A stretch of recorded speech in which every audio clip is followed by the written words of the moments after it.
Hi guys, welcome to Be Banker. स्वागत है आपका आज के क्लास में। आज के वीडियो में मैं हूं प्रीति मैम और आज मैं लेकर के आ गई हूं आपके लिए सुपर जबरदस्त वाली क्लास जो होने वाली है ऐसे शब्दों के ऊपर जिनके बिना आप वाक्य नहीं बना सकते हैं, जिनके बिना वाक्य बन ही नहीं सकते हैं। तो कैसे बनाएंगे, है ना। चल रही है फ्री स्पोकन इंग्लिश की कोर्स चैनल पर। अगर आपको नहीं पता है, पहली बार आप इस कोर्स में आ रहे हैं, इस चैनल पर आ रहे हैं, तो स्वागत है आपका बी बैंकर पर।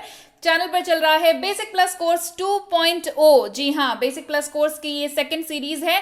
फर्स्ट सीरीज से काफी लोग लाभान्वित हो चुके हैं, यानी कि काफी लोग अंग्रेजी बोलना सीख चुके हैं। उसी कोर्स की ये सेकंड सीरीज है।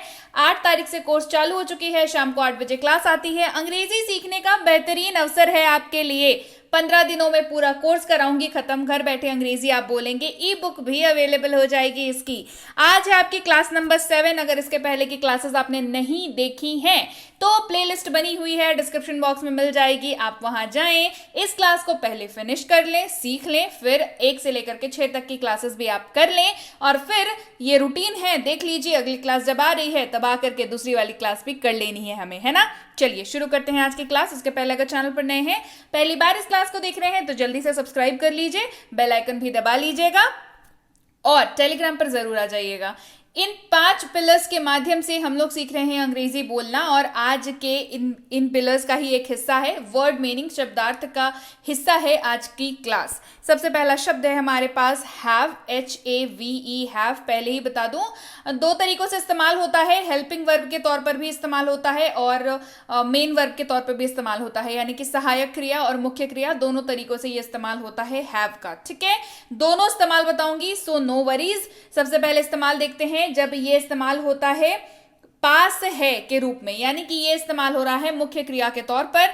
हैव जिसका अर्थ होता है पास है, और ये रूल जान लीजिए कि हैव का इस्तेमाल जो है आप किसी के भी साथ नहीं कर सकते हैं। आप सिर्फ और सिर्फ IUV दे के साथ ही आप हैव का इस्तेमाल कर सकते हैं। IUV और दे, इन चारों के साथ आप कर सकते हैं हैव का इस्तेमाल। जैसे मेरे पास एक बुक है, आई हैव अ बुक। मेरे पास एक बुक है, आई हैव अ बुक। अगला शब्द है हैज जिसका अर्थ होता है पास है, लेकिन फर्क है हैव और हैज में, दैट इज कि हैव का इस्तेमाल जहां IUV दे के साथ कर रहे थे, हैज का इस्तेमाल वहीं पे हम लोग सिर्फ और सिर्फ ही, शी, इट और किसी भी नाम के साथ ही कर सकते हैं। और यहां पर हैज का इस्तेमाल भी मेन वर्ब के तौर पर हो रहा है। क्यों?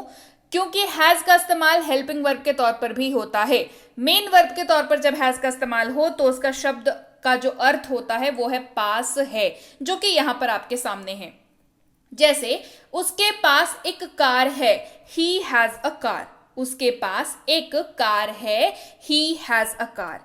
अब देखते हैं हैव का इस्तेमाल जब हेल्पिंग वर्ब के तौर पर हो रहा हो तो क्या होगा। तो ऐसे बता दिया, हैव का इस्तेमाल हेल्पिंग वर्ब के तौर पर इस वाक्य में देखेंगे हम लोग।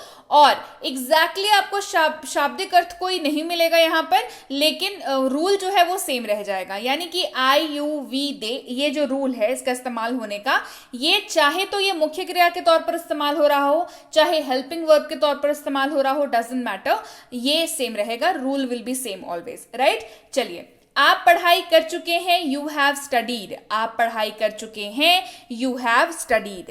एक और एग्जाम्पल देख लीजिए, आप पढ़ाई कर चुके होंगे। यहां पर हैव का इस्तेमाल जो है ना वो विल के साथ हो रहा है, ठीक है, ध्यान दीजिएगा इस वाक्य में। और लेकिन यहां पे एक्ट ये कर रहा है हेल्पिंग वर्ब के तौर पर ही। यहां पर भी हैव का जो काम है वो हेल्पिंग वर्ब का ही काम है, लेकिन बस विल इसके साथ लग जा रहा है। दिस इज अ टाइप, मतलब ये एक टाइप है हैव के इस्तेमाल का। आप पढ़ाई कर चुके होंगे, यू विल हैव स्टडीड। आप पढ़ाई कर चुके होंगे, यू विल हैव स्टडीड। इस्तेमाल IUV दे के साथ ही होगा, rule will be same. Has का इस्तेमाल आप देखते हैं हेल्पिंग वर्ब के तौर पर, तो रूल तो अगेन से सेम रहेगा कि इस हैज का इस्तेमाल जब हेल्पिंग वर्ब के तौर पर भी हो रहा हो तो भी ही, शी, इट और किसी भी नाम के साथ होगा। लड़के का नाम हो, लड़की का नाम हो, डजंट मैटर, लड़की का नाम, लड़के का नाम, दोनों के साथ हैज का इस्तेमाल करेंगे। जैसे उसने पढ़ाई कर ली है, ही हैज स्टडीड। उसने पढ़ाई कर ली है, ही हैज स्टडीड। अब अगला है हैड, HAD, हैड जिसका अर्थ होता है पास था। पास था, और यहां पर यह इस्तेमाल हो रहा है मेन वर्ब के तौर पर। तो अब बात यह है कि हैड का इस्तेमाल भी मेन वर्ब और हेल्पिंग वर्ब दोनों के तौर पर होता है, ठीक है। मेन वर्ब का इस्तेमाल भी बताऊंगी, हेल्पिंग वर्ब का इस्तेमाल भी बताऊंगी। पहले जानते हैं मेन वर्ब के तौर पर जब हैड इस्तेमाल होगा तो इसका अर्थ हो जाएगा पास था, शाब्दिक अर्थ हो जाएगा पास था। तो रूल भी कुछ होना चाहिए। रूल जो है हैड का याद रखना बहुत आसान है, क्योंकि हैड का इस्तेमाल जो है एक ही रूल है कि ये सबके साथ इस्तेमाल होता है। सबके साथ जब भी मैं बोलूं इसका अर्थ क्या होगा, I, you, we, they, he, she, it और कोई भी नाम। इसको ना बिल्कुल कंठस्थ कर लीजिए। अंग्रेजी अगर वाकई बोलना चाहते हैं, अंग्रेजी में फ्लुएंसी चाहते हैं, कमेंट्स करते हैं आप लोग, टेलीग्राम पे मैसेज करते हैं कि मैम फ्लुएंट नहीं हो पाते हैं, है ना, बिल्कुल फर्राटेदार अंग्रेजी जो है वो बोलने में समस्या आती है। सीख जाते हैं, पढ़ लेते हैं, क्लासेस कर लेते हैं, पर यहाँ पर दिक्कत आती है। तो मैं बता दूं, जो चीज़ मैं आपको क्लासेस के बीच में मैं बोलती रहती हूँ ना, जैसे अभी मैंने क्या बोला कि ये जो वर्ड्स यहाँ पे लिखे हुए हैं, I, you, we, they, he, she, it और कोई भी नाम, ये जो है ना, इसको याद कर लीजिए, ये कंठस्थ कर लीजिए, इनसे ना दोस्ती कर लीजिए, इन सारे वर्ड से। फिर देखिए कितना आसान हो जाता है आपके लिए ये अंग्रेजी का सफर।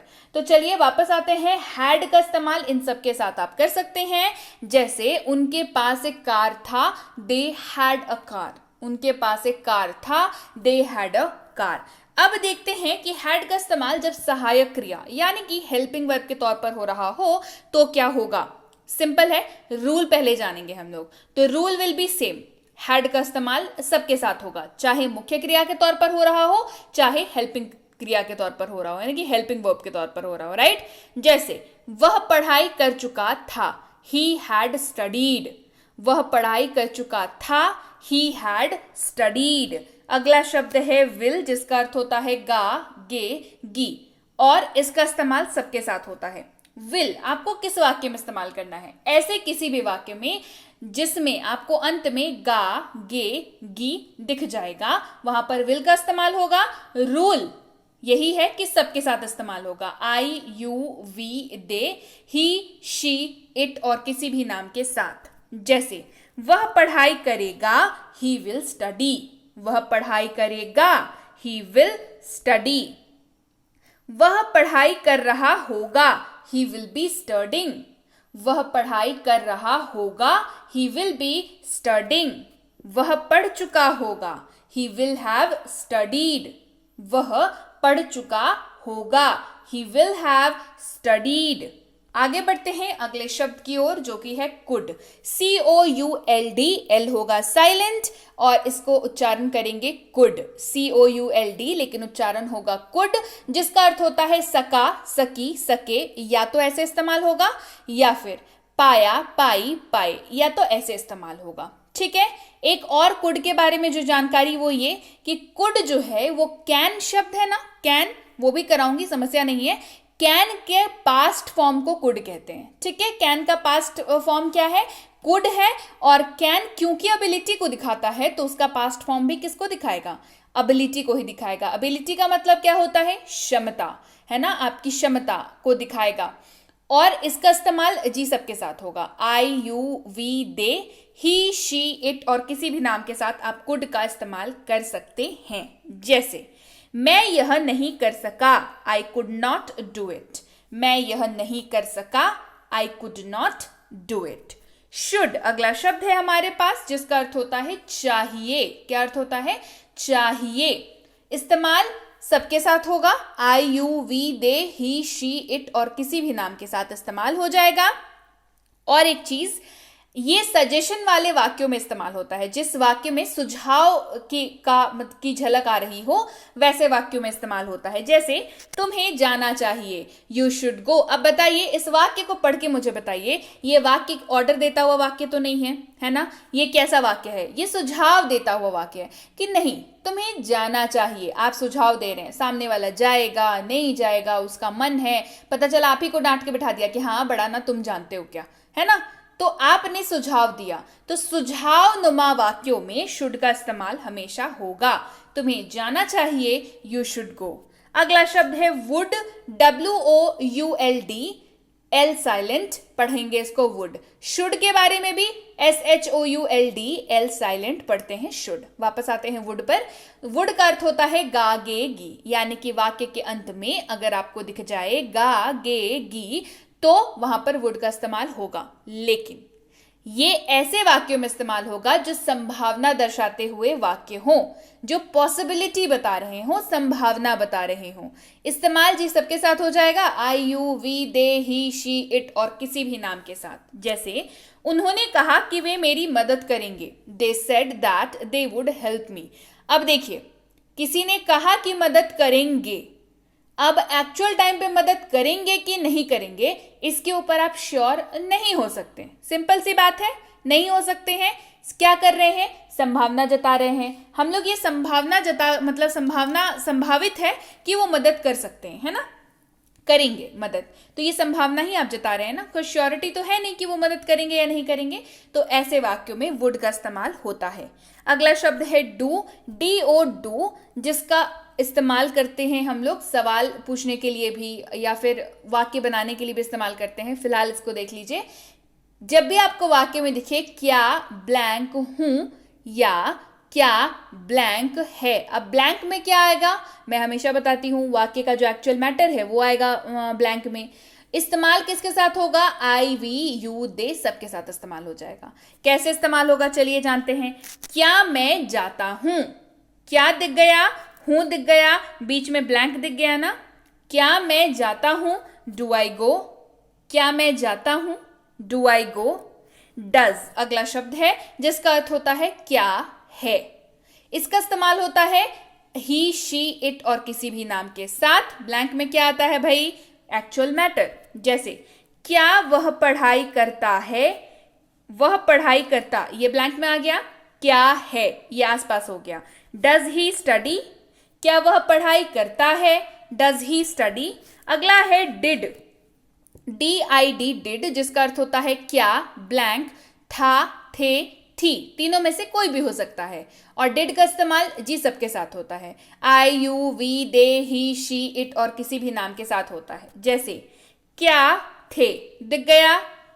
क्या आप जाते थे, डिड यू गो, क्या आप जाते थे, डिड यू गो। अगला शब्द है इज, जिसका अर्थ होता है। क्या अर्थ होता है? है। इस्तेमाल ही, शी, इट और किसी भी नाम के साथ होता है। जी हाँ, वह एक व्यापारी है, ही इज अ बिजनेसमैन। वह एक व्यापारी है, ही इज अ बिजनेसमैन। वह खा रहा है, ही इज ईटिंग। वह खा रहा है, ही इज ईटिंग। अगला शब्द है एम, जिसका अर्थ काफी आसान है। इसका अर्थ होता है हूं। इस्तेमाल ये आई के साथ होता है, तो कोई रॉकेट साइंस नहीं है, ये काफी आसान है। मैं एक शिक्षक हूं, आई एम अ टीचर। मैं एक शिक्षक हूं, आई एम अ टीचर। मैं पढ़ रहा हूं, आई एम स्टडिंग। तो यहां पर सब दोनों वाक्यों में देखिए आई के साथ इस्तेमाल हो रहा है एम का, और अर्थ हो रहा है हूं, दोनों वाक्यों में जो एग्जाम्पल्स हमने दिए। ठीक है, ऐसे ही ये इस्तेमाल होगा, सो डोंट वरी। अगला है आर, जिसका अर्थ होता है हैं। देखिए बिंदु लगा हुआ है तो ध्यान दीजिएगा। इस्तेमाल वी, यू, दे सबके साथ होता है। जैसे वे लोग शिक्षक हैं, दे आर टीचर्स। वे लोग शिक्षक हैं, दे आर टीचर्स। हम लोग पढ़ाई कर रहे हैं, वी आर स्टडिंग। हम लोग पढ़ाई कर रहे हैं, वी आर स्टडिंग। अगला है वॉज, जिसका अर्थ होता है था, थी, यानी कि वाक्य के अंत में दिखेगा आपको था या थी। इस्तेमाल होगा आई, ही, शी, इट और किसी भी नाम के साथ। मैं एक व्यापारी था, आई वॉज अ बिजनेसमैन। मैं एक व्यापारी था, आई वॉज अ बिजनेसमैन। मैं दौड़ रहा था, आई वॉज रनिंग। मैं दौड़ रहा था, आई वॉज रनिंग। अगला शब्द है वर, जिसका अर्थ होता है थे या थी। ये वाक्य के अंत में आपको दिखेगा तो वर का इस्तेमाल होगा, लेकिन वर का इस्तेमाल होगा सिर्फ और सिर्फ यू, वी और दे के साथ। इसका ध्यान आपको रखना है पक्के तौर पर कि वर का इस्तेमाल यू, वी और दे के साथ करेंगे। हम खेल रहे थे, वी वर प्लेइंग। हम खेल रहे थे, वी वर प्लेइंग। हम व्यापारी थे, वी वर बिजनेसमैन। हम व्यापारी थे, वी वर बिजनेसमैन। अगला शब्द है कैन। बोला था ना कैन भी कराऊंगी। कैन, जिसका अर्थ होता है सकता है, सकती है, सकते हैं, सकता हूं। ये आपको जब भी वाक्य के अंत में दिखे तो वहां पर कैन का इस्तेमाल आपको करना है अनुवाद करते वक्त। लेकिन कैन का इस्तेमाल आपको ऐसे ही वाक्यों में करना है जो क्षमता, एबिलिटी दिखाता हुआ हो, जो क्षमता को दर्शाता हुआ हो। जैसे हम लोग यह कर सकते हैं, वी कैन डू दिस। हम लोग यह कर सकते हैं, वी कैन डू दिस। अगला शब्द है मे, जिसका अर्थ होता है सकता है, सकती है, सकते हैं, सकता हूं। लेकिन तब कैन का अर्थ भी यही है, मे का अर्थ भी यही है, तो दोनों को स्विच करके इस्तेमाल कर सकते हैं? जी जवाब है बिल्कुल नहीं। ठीक है, क्योंकि दोनों अलग अलग नेचर के वाक्यों के साथ इस्तेमाल होते हैं। जहां की कैन आपका इस्तेमाल होता है एबिलिटी यानी कि क्षमता दर्शाते हुए वाक्यों के साथ, मे का इस्तेमाल होता है परमिशन यानी कि जब आप रिक्वेस्ट करें, परमिशन मांगे, मतलब आप क्या कर रहे हैं, अनुरोध कर रहे हैं, है ना, परमिशन मांगते हुए वाक्यों के साथ मे का इस्तेमाल होता है। जैसे क्या मैं आपकी मदद कर सकता हूं, मे आई हेल्प यू। क्या मैं आपकी मदद कर सकता हूं, मे आई हेल्प यू। एक और बात बता दूं, कैन और मे दोनों का इस्तेमाल आप सबके साथ कर सकते हैं। ठीक है, I, you, we, they, he, she, it और किसी भी नाम के साथ आप दोनों का इस्तेमाल कर सकते हैं, कोई समस्या वाली बात नहीं है। अगला शब्द है अबाउट टू। अबाउट है, साथ में टू लगा हुआ है, और यकीन मानिए इसका इस्तेमाल आपको बहुत आने वाला है, बहुत काम पड़ने वाला है, तो इसके अर्थ को जो है ना याद रखिएगा।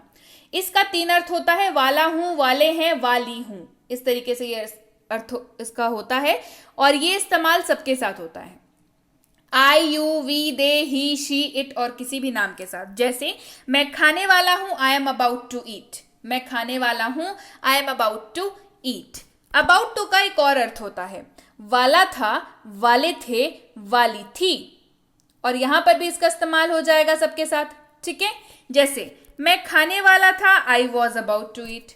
तो फर्क क्या है भाई, एक प्रेजेंट टेंस में इस्तेमाल हो रहा है और एक में था, थे, थी लगा हुआ है, यानी कि पास्ट का वाक्य है। ये बेसिक डिफरेंस है, इतना समझना होगा, है ना। चलिए अगला है हैव टू, जिसका अर्थ होता है ना है, नी है, ने है, या ना पढ़ता है, नी पढ़ती है। इस्तेमाल भाई हैव का जो रूल बताया वीडियो के स्टार्टिंग में, क्लास के स्टार्टिंग में, आई, यू, वी, दे, यहां पे भी वही रूल काम करेगा, आई, यू, वी, दे। जैसे मुझे खाना है, आई हैव टू ईट। मुझे खाना है, I have to eat. Has to, has to का इस्तेमाल होगा ना है, नी है, ना पढ़ता है, नी पढ़ती है। रूल क्या होगा इस्तेमाल का, ये भी बता चुकी हूं क्लास के शुरुआत में।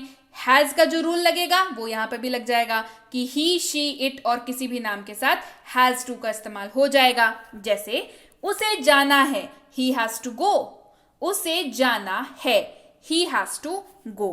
अगला है हैड टू, HAD हैड, साथ में टू लगा हुआ है, जिसका अर्थ होता है ना था, ना पढ़ा, ना पढ़ता था, नी पढ़ती थी। ठीक है, अच्छा रूल क्या है इसको इस्तेमाल करने का, जो हैड का रूल था कि सबके साथ इस्तेमाल होता है, तो हैड टू भी क्या होगा, सबके साथ इस्तेमाल हो जाएगा। I, you, we, they, he, she, it और किसी भी नाम के साथ आराम से इस्तेमाल हो जाएगा। जैसे उसे जाना था, ही हैड टू गो। उसे जाना था, he had to go। Clear हो गई बात। तो ये थी आज की क्लास, और इसमें हमने किए कुछ ऐसे शब्द जिनके बिना आप वाक्य बनाने की नहीं सोच सकते। ये शब्द और इनके रूल्स इस्तेमाल होने के, इनका मतलब, ये सब आपको कंठस्थ होना चाहिए, तो जाकर के आप जो भी तैयारी कर रहे हैं, देखिए आप इस क्लास को देख रहे हैं, आप अपना समय इन्वेस्ट कर रहे हैं, तो आपको बेनिफिट होना चाहिए। बेनिफिट कैसे होगा, जब आप इसको ध्यान से सुनेंगे, सीखेंगे, पढ़ेंगे और प्रैक्टिस करेंगे, तो आपको लाभ होगा, तो आपको बेनिफिट होगा, और मेरे आपको क्लास कराने का, फ्री कोर्स कराने का जो है मतलब सफल होगा फ्री कोर्स कराना, है ना। तो चलिए ये आज की क्लास थी, उम्मीद है क्लास आपको समझ आ गई है। क्लास समझ आ गई है, क्लास को करिए लाइक, करिए चैनल को सब्सक्राइब अगर अभी तक नहीं किया है तो, और क्लास को शेयर किया करिए अपनी सारी सोशल मीडिया हैंडल्स पर, जहां भी आप हो, व्हाट्सएप पे हो, टेलीग्राम पे हो, फेसबुक पे हो, इंस्टाग्राम पे हो, कहीं पे भी हो, तो क्लासेस को जरूर शेयर किया करिए ताकि और लोगों को भी बेनिफिट हो। अपने तक बेनिफिट क्यों रखना है, शेयरिंग इज केयरिंग हमेशा बताती हूँ, है ना। तो चलिए क्लास पसंद आ गई है कमेंट करके मुझे बताइए मैम क्लास अच्छी थी। सबसे पहले तो अटेंडेंस लगाइए, प्रेजेंट मैम लिख के अटेंडेंस लगाइए सबसे पहले, ठीक है। अच्छा बेसिक प्लस इसके पहले वाली जो कोर्स कराई थी वो कोर्स की प्लेलिस्ट अवेलेबल है, उसकी ई बुक अवेलेबल है। अगर आपको वो कोर्स भी करनी है तो आप उसको भी कर सकते हैं। इसके लिए आपको टेलीग्राम पर आना होगा। मिनी स्पोकन इंग्लिश कोर्स, इसकी ई बुक के लिए भी टेलीग्राम पर आना होगा। टेलीग्राम पर कैसे आएंगे, भाई टेलीग्राम पर सर्च करेंगे बी बैंकर लिख करके, हम लोग मिलेंगे बी बैंकर एजुकेशन सोल्यूशन के नाम से। देखिए नीचे साफ साफ लिखा हुआ है। तो सबसे पहला सर्च मिलेगा 11,500 से ज्यादा सब्सक्राइबर्स हैं। तो आप मतलब लोगों की संख्या को देख के समझ सकते हैं कि वही ऑथेंटिक चैनल है। नीचे कुछ भाई साहब लोग हैं जो नाम जो है लगभग सेम रख करके रखे हुए हैं, किसी ने तो मेरा भी नाम लिख रखा है। भाई वो मेरा नहीं है, ठीक है, वो बी बैंकर एजुकेशन सोल्यूशन जो है वही है ऑफिशियल प्रीति मैम का चैनल। जिन्होंने प्रीति मैम लिख करके लगा रखा है वो मेरा चैनल नहीं है, पहले ही बता देती हूँ। जिम्मेदार छात्र बनिए, सही चैनल के साथ जुड़िए ताकि आपको तरक्की का रास्ता दिखे। मतलब आप जो है जो मेहनत आप कर रहे हैं उसमें आप सक्सेसफुल हो, तो जिम्मेदार छात्र बन के आपको सही चैनल से जुड़ना जरूरी है। इस लिंक के जरिए आएंगे तो सीधे इस पेज पर लैंड होंगे, ज्वाइन बटन क्लिक करेंगे, जुड़ सकते हैं। इस नंबर के जरिए जुड़ सकते हैं, सीधे इसी पेज पर आएंगे, यहाँ पर भी ज्वाइन बटन है, क्लिक करके आप जुड़ सकते हैं। तीनों किताबों के अपडेट्स पाने के लिए और इन केस अगर आप हमारा कोई भी पेड कोर्स ज्वाइन करना चाहते हैं, जैसे कि है प्रीमियम स्पोकन इंग्लिश का कोर्स, बेसिक इंग्लिश ग्रामर का कोर्स, बेसिक इंग्लिश रीडिंग का कोर्स, ये तीनों ही कोर्सेज हमारी एक्सक्लूसिवली पेड कोर्सेज हैं, जहां पे आपको प्रॉपर तरीके से होमवर्क दिया जाता है, आपको होमवर्क करके सबमिट करना होता है, आपको डाउट क्लासेस दिए जाते हैं। इन केस अगर आपको डाउट्स है तो बैचेस में दी जाती हैं डाउट क्लासेस। तो आप इन तीनों कोर्सेज में से अगर किसी भी कोर्स को ज्वाइन करना चाहते हैं तो आपको क्या करना होगा, आपको इस कोर्स की जानकारी प्राप्त करनी होगी। कैसे करेंगे? टेलीग्राम पर आकर करेंगे। कैसे टेलीग्राम पर करेंगे जी? नाम लिख करके भेजेंगे कि मैम मुझे जो भी कोर्स का नाम है उसको लिख करके भेजेंगे, ये वाली कोर्स करनी है, मुझे इसके बारे में जानकारी चाहिए। तो हमारे प्रतिनिधि आप तक सही समय पर सही जानकारी पहुंचाने का प्रयास करेंगे। लेकिन आपको क्या करना होगा, आपको तो नाम सही सही लिख के भेजना होगा। इन केस अगर आप फ्री कोर्स भी करना चाहते हैं ना तो भी आप नाम सही लिख करके भेजा करें, तो आप तक फ्री कोर्सेज ही डिलीवर कर दी जाएंगी, है ना। और जवाब मिलने में 12 से 48 घंटों का वक्त लग जाता है, तो कृपया प्रतीक्षा करें। और अगर मैसेज कर दिया है निश्चिंत हो जाएं, आपको रिप्लाई जरूर मिलेगा। क्लियर हो गई बात? So yes guys, that's it for today. Thank you so much for watching Be with Be Banker, empowering lives through knowledge. Thank you so much for watching. Stay tuned to Be Banker.